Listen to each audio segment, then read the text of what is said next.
Ang parcel dumating na! Hello YouTube people! May bago na lang po tayong dumating na parcel. Kung nakikita nyo po, siguro ni-imagine nyo, bakit meron tayong shoes dyan?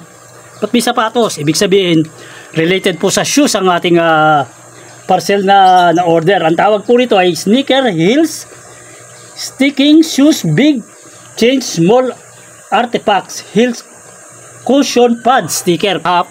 Kung ang nabili natin sapatos, minsan nagkakataon na lalo pag kayo order na sa online, ang nangyayari medyo malaki ang sukat kasi may mga paa po na tama yung size, kaya lang yung taba, alam nyo po yun. Ngayon, ito po yung solusyon na once na nakabili tayo na medyo malaki ng konti na sapatos, para mag-fit pa rin sa atin. Bago lang kayo sa ating mga unboxing video na katulad ng ganito, don't forget to like, share, comment, and subscribe. Malaking bagay po ang nagkakaroon tayo ng unboxing na ganito at nagkakaroon kayo ng guide dun sa mga na-order natin. Yung nasa loob at para malaman nyo rin kung ano yung na-order natin. So, kumuha po tayo ng dalawa nito. So, ang isang ganito ay consider na dalawa for one pair na po yan. So, dalawa ang inin natin para meron tayong spare. Kasi pagka umorder ka, mas maganda yung parang may spare ka para next time na kailangan mo, hindi ka na-order, nandiyan lang, naka-reserve lang. No? Kung nakikita nyo sa shoes, oh, kung ano yung naka-indicate, oh, yun sa dulo, ibig sabihin dun, sa heels niya mismo, doon natin ididikit siya na nadidikit siya na talagang ano, at malambot siya, ibig sabihin talagang sisikip yung sapatos. So, tignan natin by opening one of them, lagay muna natin sa kabila yung ano, isa. Ang kanyang brand name ay hindi natin mawari kasi hindi tayo nakakapagbasa ng kanilang sulat. Yan. Kaya kung nakikita nyo to, yan o. Meron siyang sticker yan. Ayun o. Pwede natin didikit ng ganyan. So, kung titignan mo, ang nakalagay dun, dahil maluwag yan, yan. Ganyan ang ano niyan. Ganyan ang ano, ang fit niyan. So, makikita nyo na ano. At pwede natin na gupitin. Gupitin natin to para mag-fit dun. At saka pagka nakalagay na yan dyan, it means talagang malaking bagay na yung isisikip niyan. Kaya ang better way, sabi nga naman ng ano, na susukatin natin. Sukat natin kung hanggang saan yung pwede natin na putulin dyan. Ayan, nakita nyo yan. Ayan, nandyan. Ibig sabihin, magbabawas tayo doon. Magkakat tayo doon. At itong ano, kaya meron tayong scissor dito. So, hanggang dito. Ikakat natin ng ganyan. Yan.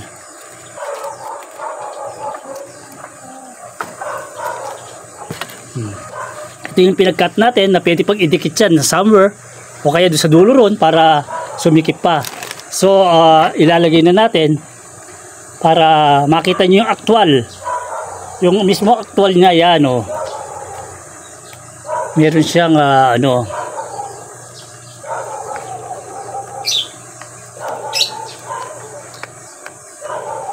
kunin mo natin sentro ng shoes.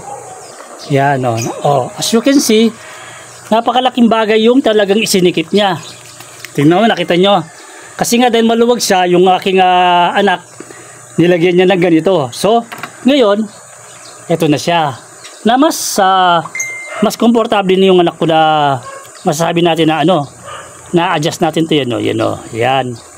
Para kung hanggang saan yung talagang fit niya ay makuha.